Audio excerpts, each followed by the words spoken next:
नमस्कार। आज हम एक बहुत ही रंगीन सफर पर निकलने वाले हैं।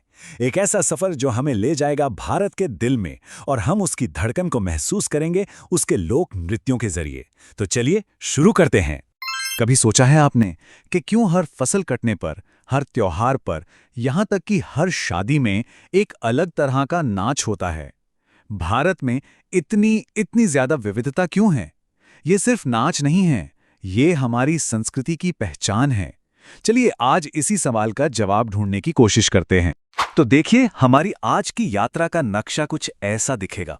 हम भारत के कोने कोने में जाएंगे, उत्तर से दक्षिण, पूरब से पश्चिम, और इन शानदार नाच की परंपराओं को करीब से समझेंगे। सबसे पहले तो एक बात समझना बहुत जरूरी है कि भारत में लोक नृत्य सिर्फ एंटरटेनमेंट नहीं है। नहीं, बिल्कुल नहीं। ये तो एक जीती जागती भाषा है जो पीढ़ियों से कहानियां सुनाती आ रही हैं, हमारे इतिहास की, हमारी आस्था की, हमारी रोजमर्रा की जिंदगी की। हर कदम, हर एक इशारे का एक गहरा मतलब होता है। तो चलिए अपनी यात्रा शुरू करते हैं भारत के उत्तर पश्चिमी हिस्से से। ये वो इलाका है जो अपनी जिंदा दिल्ली और जबरदस्त एनर्जी से भरे डांस के लिए जाना जाता है। यहाँ की एक छोटी सी झलक देखिए। राजस्थान का घूमर, जिसे पहले भील जनजाति देवी सरस्वती की पूजा के लिए करती थी। गुजरात का रंग बिरंगा डांडिया रास।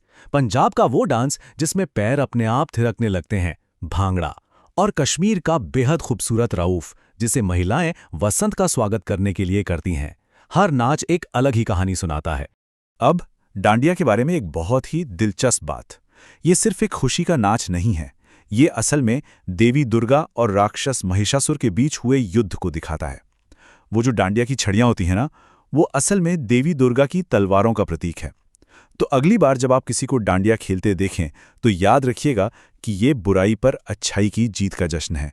कमाल है ना? चलिए अब पूरब और नॉर्थ ईस्ट की ओर बढ़ते हैं। एक ऐसा इलाका जहां प्रकृति और संस्कृति एक दूसरे में घुल मिल गए हैं। ये अपनी अनूठी जनजातीय संस्कृतियों और बहुत ही सुंदर ग्रेसफुल डांस फॉर्म्स के लिए जाना जाता है। यहाँ के कुछ अनोखे नृत्य देखिए। असम का बिहू, जो नए साल और अच्छी फसल का जश्न है। उड़ीसा, झारखंड और पश्चिम बंगाल का छाऊ, जो रामायण महाभारत की कहानियों पर आधारित एक दमदार मार्शल डांस है। मिजोरम का मशहूर चेराओ और मणिपुर का थांगता, जो एक शानदार मार्शल आर्ट फॉर्म है। चेराओ, जिसे बैम्बू डांस भी कहते हैं, इसे देखना एक अद्भुत अनुभव है। सोचिए, पुरुष जमीन पर एक खास रिदम में बांस की डंडियों को खोलते और बंद करते हैं और महिलाएं बिजली की तेजी से उनके बीच में नाचती हैं। इसमें जरा सी भी चूक की कोई गुंजाइश नहीं होती। ये तालमेल और स्किल का एक बेहतरीन नमूना है। हमारा ये सफर अब हमें दक्षिण भारत ले आया है, एक ऐसी जगह जहां की नाच की परंपराएं हजारों साल पुरानी हैं और आस्था और भक्ति में डूबी हुई हैं। दक्षिण भारत में नृत्य सिर्फ एक कला नहीं, बल्कि पूजा का एक तरीका है।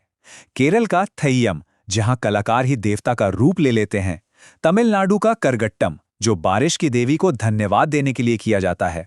और तेलंगाना का पेरिनी शिवतांगवम, भगवान शिव को समर्पित योद्धाओं का एक जबरदस्त डांस, जिसे काकतीय साम्राज्य में सैनिकों को जोश दिलाने के लिए किया जाता था। और ये बात थैयम की परंपरा में बहुत ही शानदार ढंग से दिखती है। ये एक ऐसा डांस है जहां कलाकार घंटों के भारी मेकअप और वेशभूषा के बाद सिर्फ एक किरदार नहीं निभाता, बल्कि ये माना जाता है कि देवता खुद उसके शरीर में आ जाते हैं। सोचिए जरा, ये आस्था, कला और रहस्य का एक अविश्वसनीय संगम है। तो हमने पूरे भारत की यात्रा की और तरह तरह के नृत्य देखे, पर इन सब में एक गहरा कनेक्शन है। ये लोक नृत्य, जैसा कि मैंने कहा था, सिर्फ नाच से कहीं ज्यादा है। ये असल में जिंदगी को जीने का, उसे एक्सप्रेस करने का एक तरीका है। बहुत से लोक नृत्य आभार या कह लीजिए कि शुक्रिया अदा करने का एक तरीका है। जैसे तमिलनाडु में करगट्टम अच्छी बारिश के लिए देवी को धन्यवाद देने के लिए है, या असम में बिहू अच्छी फसल के लिए प्रकृति का शुक्रिया अदा करने का एक तरीका है। और हाँ, नृत्य आस्था का भी एक बहुत शक्तिशाली माध्यम है। केरल का थैयम तो इसका सबसे बड़ा उदाहरण है, जहां डांस ही पूजा है। उसी तरह राजस्थान में 13 ताली डांस वहां के स्थानीय देवता बाबा रामदेव की पूजा में किया जाता है। और उत्सव तो नाच के बिना अधूरे हैं। जिंदगी के सबसे बड़े जश्न नाच से ही तो पूरे होते हैं। चाहे वो केरल में मुस्लिम शादियों का ओपन्ना हो या पंजाबी शादियों में होने वाला जागो, ये नाच खुशियों को दोगुना चौगुना कर देते हैं। कई नृत्य तो पीढ़ियों से चली आ रही योद्धा परंपराओं को भी जिंदा रखते हैं। मणिपुर का थांग ता तलवारबाजी का एक लाइव डेमो जैसा है, और पूर्वी भारत का छाऊ नृत्य योद्धाओं की कहानियों और उनकी बहादुरी को सलाम करता है। तो ये समझना जरूरी है कि ये नृत्य शौर्य और वीरता का भी प्रतीक हैं। तो अगर हम आज की इस पूरी यात्रा को एक लाइन में समेटना चाहें तो लोक नृत्य है क्या? ये एक जीती जागती विरासत है जो किसी किताब में नहीं बल्कि लोगों के दिलों में, उनके कदमों में और उनकी रूह में जिंदा है। ये किसी भी समाज की खुशी, विश्वास और कहानियों को बताने का एक तरीका है। तो जो सवाल हमने शुरू में पूछा था कि भारत में इतनी विविधता क्यों है, शायद इसका जवाब यही है। ये लोक नृत्य सिर्फ अलग-अलग डांस फॉर्म्स नहीं हैं, ये भारत की आत्मा की अलग-अलग आवाज़ें हैं जो सब मिलकर एक बेहद खूबसूरत संगीत बनाती हैं।